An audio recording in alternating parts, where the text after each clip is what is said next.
So Anne is from Wisconsin. There you are. Hi, Anne. Good morning. Hi.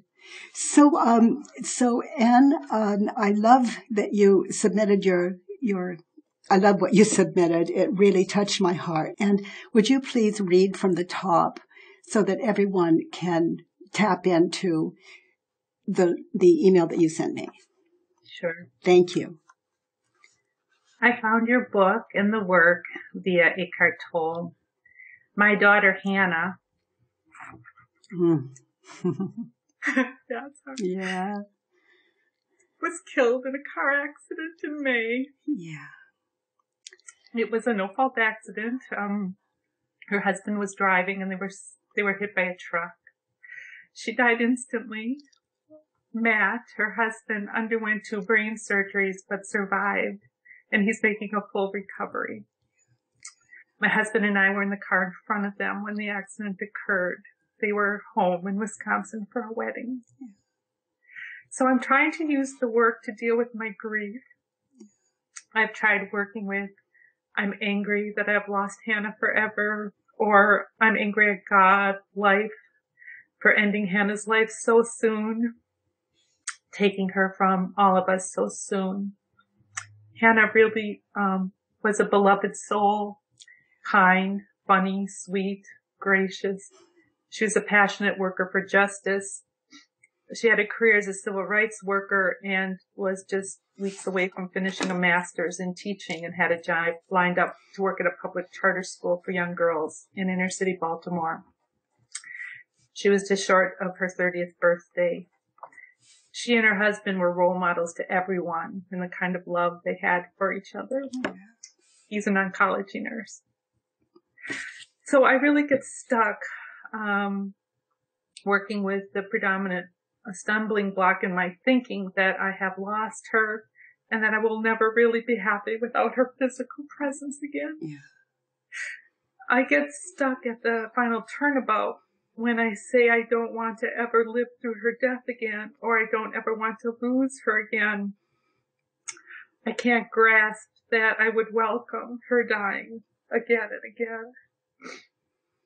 When I wrote this, I was doing your webinar on August 17th, and we had just come back from the break, and you spoke about the woman with the lawsuit and how when we look up close at our own situation, we say, but this one is real.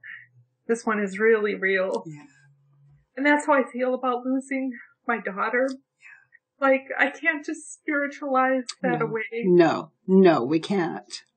That this is real. My beloved daughter, who gave so much joy and meaning to my life, is gone. And I'm afraid I will never see, or be with her again. I get glimpses of the truth. I really do. But the fact that my thinking is what's causing my suffering, but the pain and the sorrow and the fear keeps coming back to me in waves in between the moments of clarity. Yeah. Sweetheart, do you have a Judge Your Neighbor worksheet in front of you or a blank sheet of paper? Yes. Okay. So, which one is it? I have both, as a matter of fact. Okay. So, on the Judge Your Neighbor worksheet. Okay. Yes. Now, on statement number 1, all of you listening to this, and those of you that wrote in with these, with so much pain. As I work with Anne, I invite you to find your own way on a Judge Your Neighbor worksheet. And if you only have a blank sheet of paper, that'll work. So find the moment when it first hit you that she was dead that it first hit you that she was really dead. The first moment of deep, deep crying was I fell upon her cosmetic bag that was left in our downstairs. And when I opened it, I found her handwritten wedding vows that I didn't know, but she always carried with her. Oh. And And that's when I just fell apart. Yeah. And felt I've lost her forever. And yes. Okay, sweetheart. So that's the moment to write about.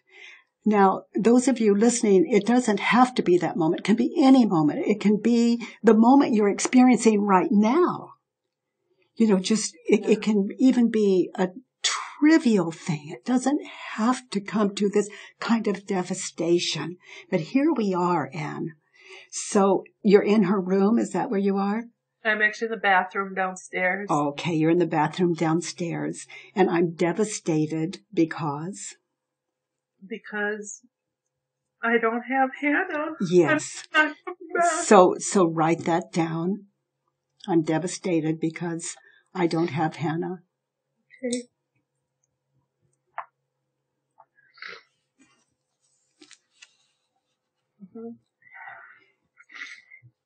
And then fill in statement number 2 in that moment of horror. What did you want? I wanted her back. I wanted my future with her back. Yes. So you write that down. I want my future with her back.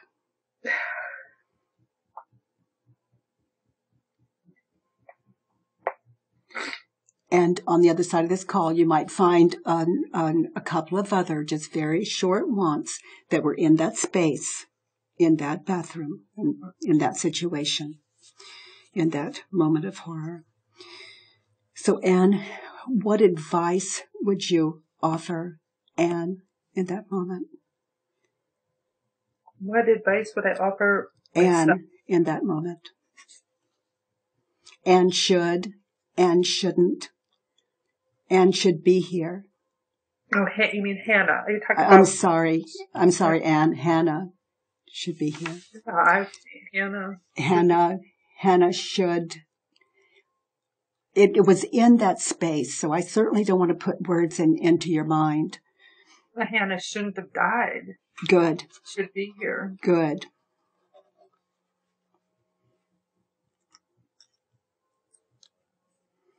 And you might add a couple of more later. Okay. So now let's look at the needs. What did you need in that moment? I needed her back. I needed her with me. Okay. I needed to know she'd be okay and we'd have a great life together. Yes, honey. Write those down. They're so powerful. Okay.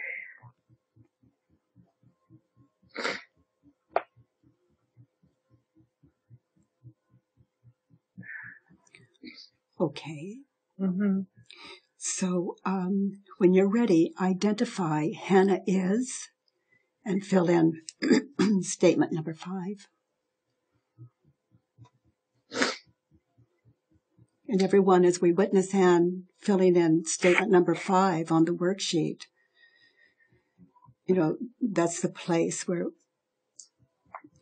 this Judge and Neighbor worksheet, it takes clarity about that moment in time and what you were thinking, and to identify it and put it on that worksheet.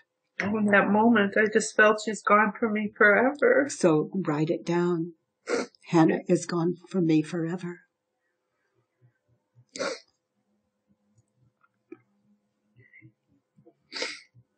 Good.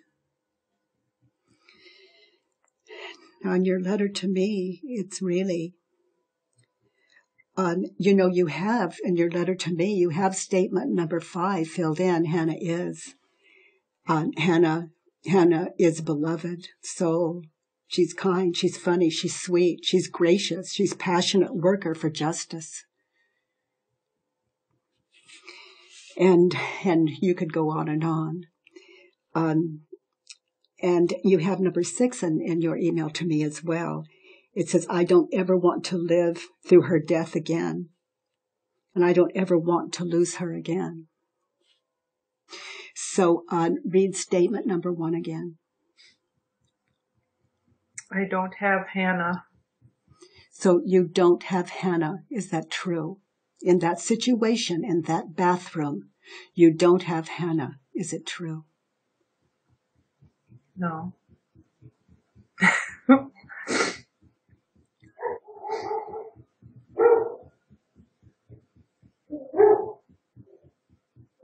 It's not true. And notice how you react when you think this thought, I don't have Hannah.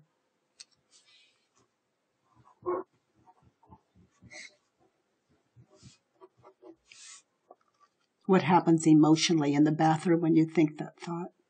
Well, I feel dead and shut down. I can't face my own future. Yes. And you see images of past, and you see images of future in your head. Yeah. That's what's meant by the waking dream. You see those images of past and future, those images that are not happening now. That is imagination. So, I don't have Hannah. What images do you see when you think that thought, I don't have Hannah? When you go to the horror, you see those images right then as you're in that bathroom. It takes me back to seeing the images of the accident. Yes, it does. Yeah. Yes, it does. And that's a horror. It is. It's complete horror that in 1 second. Yes. Yes. So the ego goes to this image so that it can stay identified as you. It's not right or wrong. It's just how the ego stays identified. Images. It's a dream. In that moment, we're dreaming.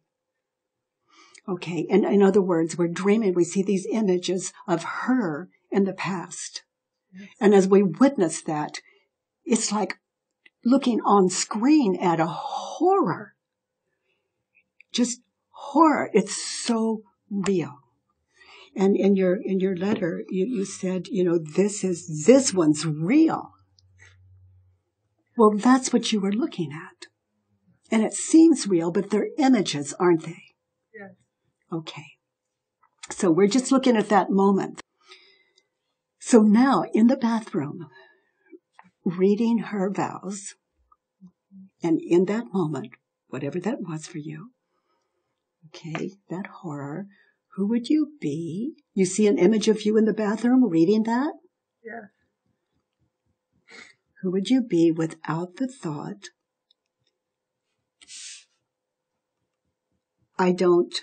what was it? What did you write? I don't have Hannah. I don't have Hannah.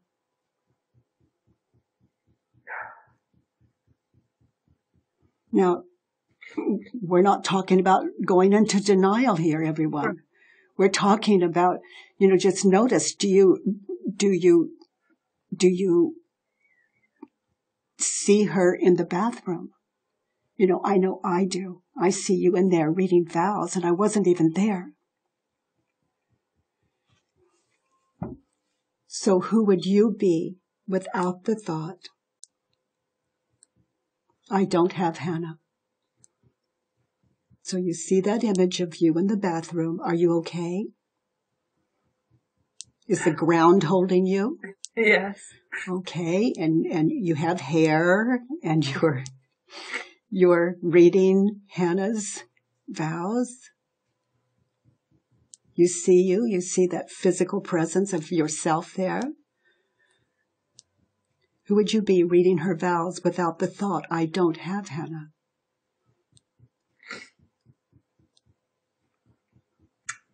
I would just be her very proud and grateful mother. Yes. Yes, you see that? There's her very proud and grateful mother reading her vows in the bathroom. The ground's holding you. There are walls, there's a ceiling. There you are. Okay, getting grounded. I don't have Hannah. Turned it around to an opposite. I have Hannah. So give me an example. I do have Hannah. I'm not sure how I do that. How I do that. Well, in the moment, I do have Hannah. You know, did you ever experience a moment where you were in that bathroom and maybe she was in the kitchen? Yes.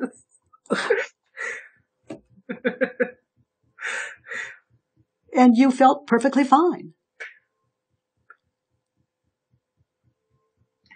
Yes.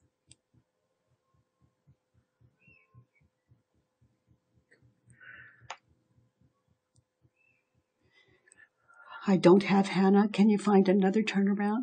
I'd like to find another example if I do have Hannah in that moment. Give me another example. I'm lost a little bit. That's okay. You're amazing, Anne. You're amazing. This is it's such a privilege of me to sit with you. I do have Anne. Did you have what she wrote in your hand? Yes. Yeah. That was Hannah. She wrote it. Yes. Do you see an image of Hannah? Yes. You see an image of Hannah in the car, leaving by helicopter? Any of that? I do have Hannah. Do you see those images? No, not when I have her. Do you see Hannah in her childhood? When I said you see Hannah in her childhood, you see an image? When you say that? Yes. Then I can see her in her childhood, yes. So I do have Hannah. Yes. Just like you did when she was in the kitchen and you were in the bathroom. I do have Hannah. Yes. All there was of Hannah when you were in the bathroom and she was in the kitchen, all you had of Hannah was in your head. Yes. And you have that as real experience. Yes. So that's all we ever really have of a person.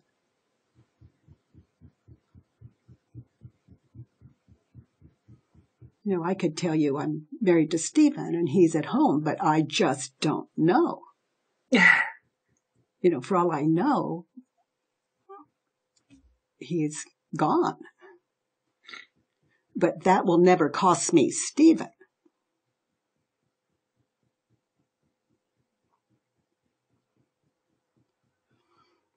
You know, that's why I say, Anne, that no one can leave me. They don't have that power.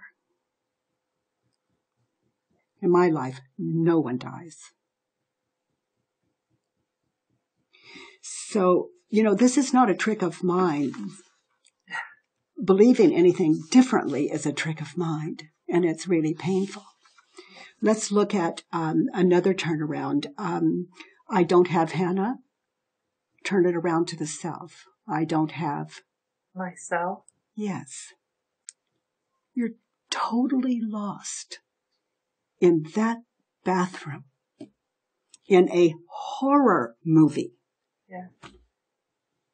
And you missed the bathroom experience. You're not present. You're not with those vows.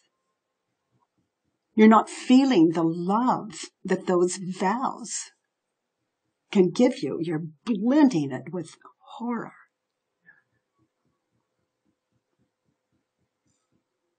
And the horror is coming from those images of, it's a movie. It's a horror movie. So not right or wrong, we're just noticing. Yeah. So let's look at the want. Yeah, I don't have myself. And later, on the other side of this call, and you can really drop into, in that situation, I didn't really have myself. You had a terrorized victim in a dream that is falling apart, not Hannah's mother. That wasn't Hannah's mother. It wasn't you. So let's look at statement 2. Hannah shouldn't have died. Okay, now this is where I'm going to kind of speed it up. Yep.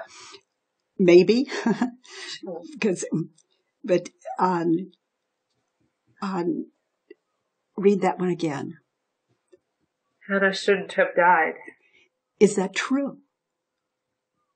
Well, it can't be true because she died. Yes, so it's that place where who needs God when we have your opinion, and Hannah shouldn't have died. Is it true that she shouldn't have died? Notice how you react in the bathroom when you think that thought.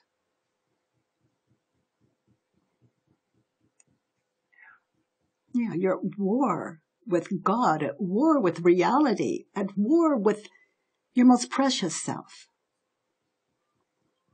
Our nature is to love, and we're believing these thoughts that are a horror. So there's opposition going. It's duality.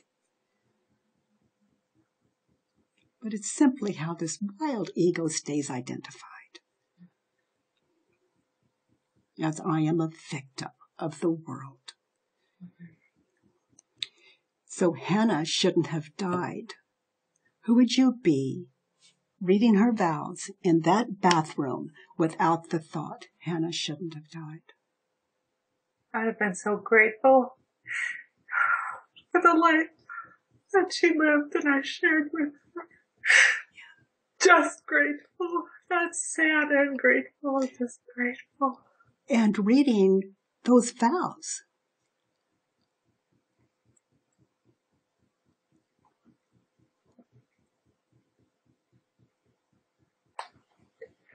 In the state of love and appreciation and connection.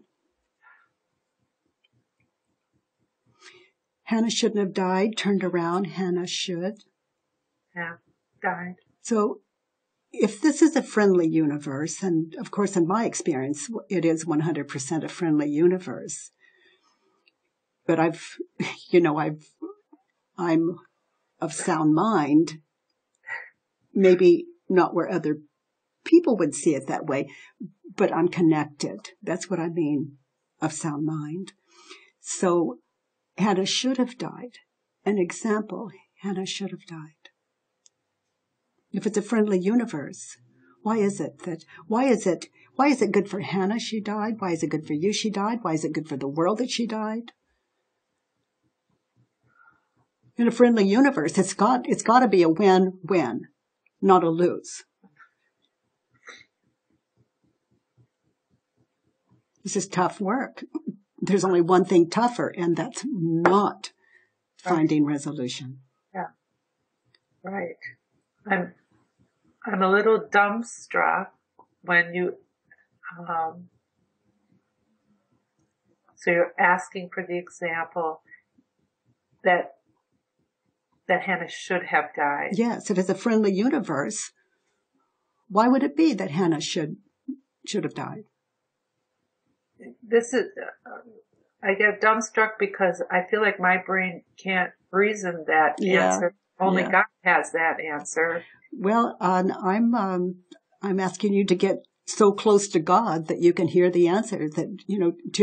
That's what happens in inquiry. We're shown. So give this some time. Yeah, I guess that's. If it were my daughter, let's see, why is it in a friendly universe? Why is it a good thing she died? She never has to suffer pain again. She never has to suffer what you're suffering. She'll never have the measles or the mumps. She'll never be disappointed. I could go on and on and on.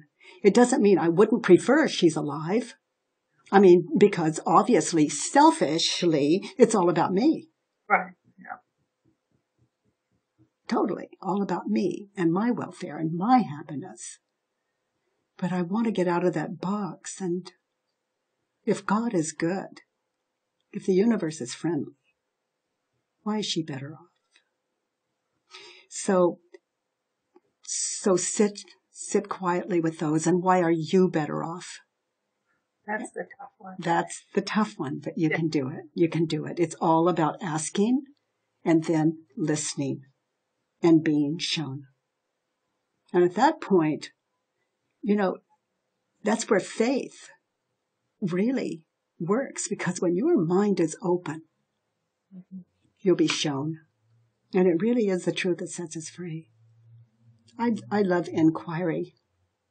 It's all there when we get still and listen. And the way the world is set up, it's so powerful that it brings you back to yourself. Hannah shouldn't have died. Turn it around and put you on it. I shouldn't have died? Yes. In that moment, weren't you just obliterated? Yeah. Hannah's loving mother, blown to smithereens in a horror. Just a state of such pain. So is it what you were thinking and believing that was causing the pain? Or was it the bathroom and the list you were reading?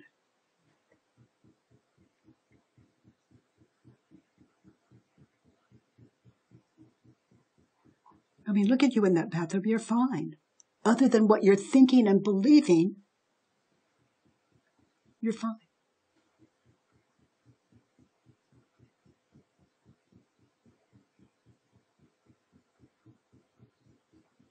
And then we give life a terrible reputation. It's unfair. It's not just. It's horrible. And we believe it about life when all the time you're standing there with her list. You're okay. Other than what you're thinking and believing, the universe is friendly.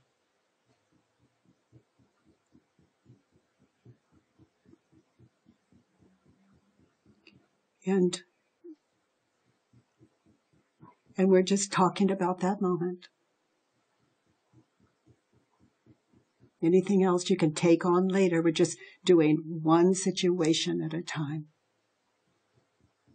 Until finally we get it. Just get it.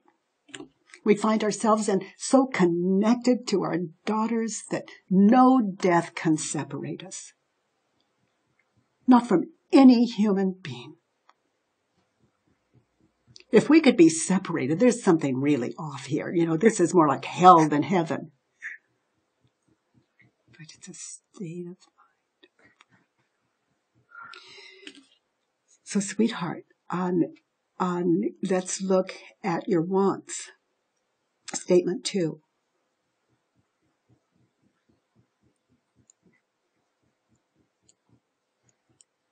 I want my future with her. So turn it around. I want my future. Put you on all of it.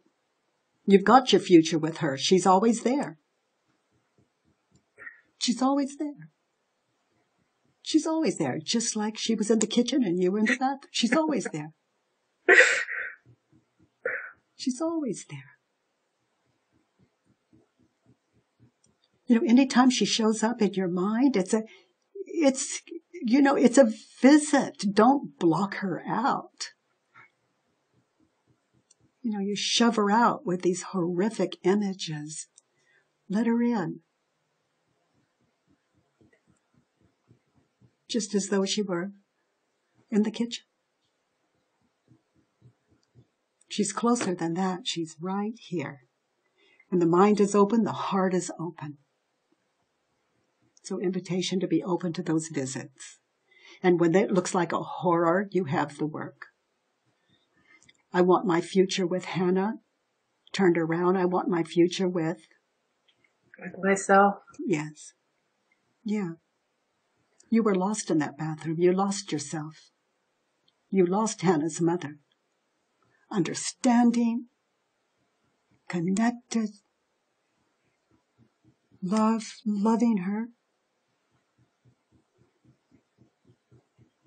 So let's look at statement 4. The needs. My eyes are blurry. In order for you to be happy, what would I need? I need to know we would have a great future together. Turned around, I don't. I don't need to know. Need to know we would have a great future together? No, because you do. You do. You know, love isn't something that goes away. We believe our thoughts and we lose the awareness of love and connection, but that doesn't mean you're not connected. So through inquiry, we can catch up with ourselves with that connection and be grateful for it rather than horrified and cutting that connection off. We can sit down and do the work again on whatever moment where we don't feel connected to the people we love and to ourselves. So what else did you write on your needs on statement? Actually, just that I need her here. Okay, so turn it around. I need myself here. Yes. You're lost in a dream. You're lost in a really horrible movie. It's like that happened. I mean, isn't that enough? Isn't once enough? I need her here, turned around, I need me.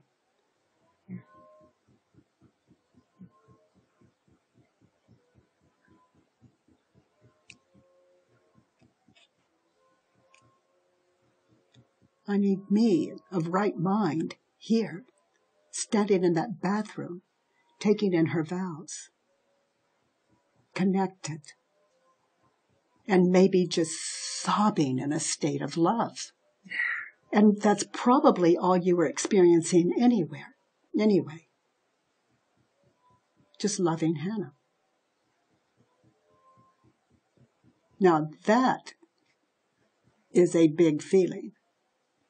You know, horror is limited, but love is not. So anytime you feel sadness, ask yourself, is that love I'm feeling or sadness? You know, for me, sadness is a tantrum. It's a war with what is, with what we believe to be. So, sweetheart, let's look at number 5. Well, what do you think of them in this situation? Again, I had Hannah is gone from me forever. So is that true? No. No. You see an image of her right now. So let's turn it around. I am gone from me forever. And that moment. That moment. You were gone. You were gone to a state of horror. With the image of your daughter, there are just, and the presence and that connectedness, and those vows you had in that beautiful moment in the bathroom. So on statement 6. I think those you read off my email. Yes, you did. It's, I don't ever want to live through her death again. I am willing to. I am willing to live through her death again. Yeah, it's not as though those images aren't going to come again. That's how the mind works. It's just that when those images come again, are you connected to your daughter? Are you connected to yourself and noticing where you are in the moment? Are you in your car? Are you in the bathroom? Are you at the kitchen sink? Just noticing where you are and being aware of the images of Hannah and that connectedness. And noticing what you're thinking and believing. And putting those, writing those thoughts down on paper, doing another worksheet. So I'm willing.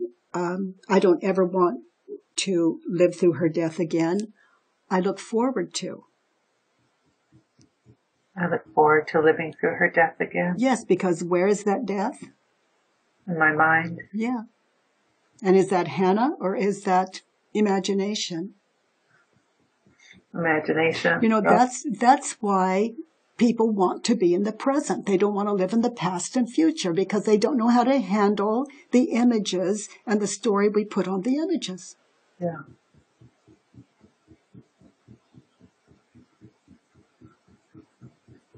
Not death. Death is not the problem. What we're believing.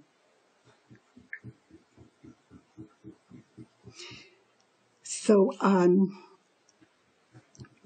don't ever want to lose her again. I'm willing to. Really? Well, you could see those images again.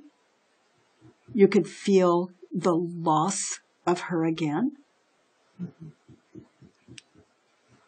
Seeing those images in your head of her gone forever. Missing that connection with her.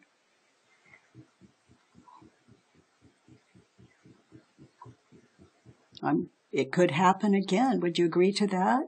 That you would have those thoughts and images again? Yes. So I don't ever want to lose her again. I'm willing to. I'm willing to lose her again. Yeah, it's the awareness of her you're losing. That's all we're talking about. I look forward to.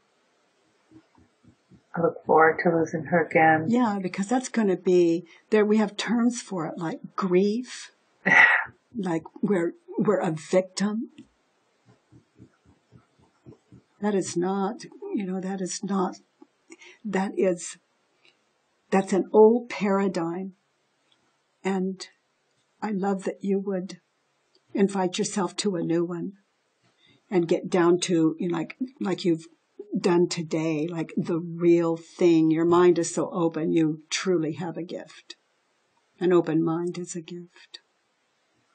And some of us, we're pushed so hard up against the wall the way you are that we've just got to look another direction. It's just too painful not to be Hannah's mother. Now you have some writing here. Let's see.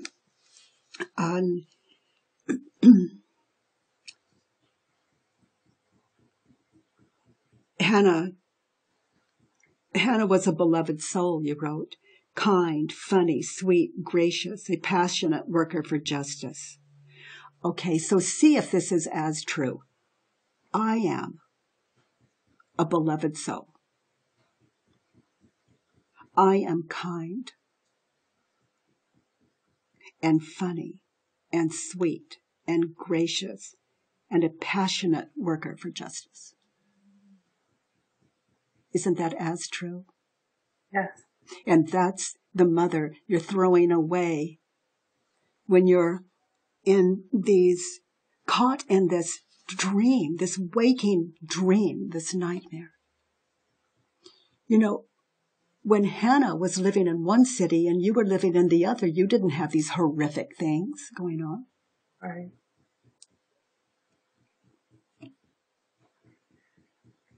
It's a dream. And in all respect. Yeah. Yes, in all respect. So I'm afraid I will never see her, be with her again, turned around. I'm afraid I will never be with me again. Now that's a loss. That is so connected with your daughter, and that no one could ever take away from you. Not even the illusion of this horror. So as you question what you're thinking and believing, the horror leaves and we're connected. We're one with that connection. Thank you, Anne. Thank you. And I have, I invite you to, anytime you're experiencing that horror. For me, if I want my daughter back, it's a Judge Your Neighbor worksheet. Some of us, our daughters are alive. And in the sense that we were talking about it. And we feel the same loss. So dead or alive, you know, until we're connected with our daughters, it's not done. Thank you, Anne. Thank you. For information on the 9-day school for the work, please visit thework.com.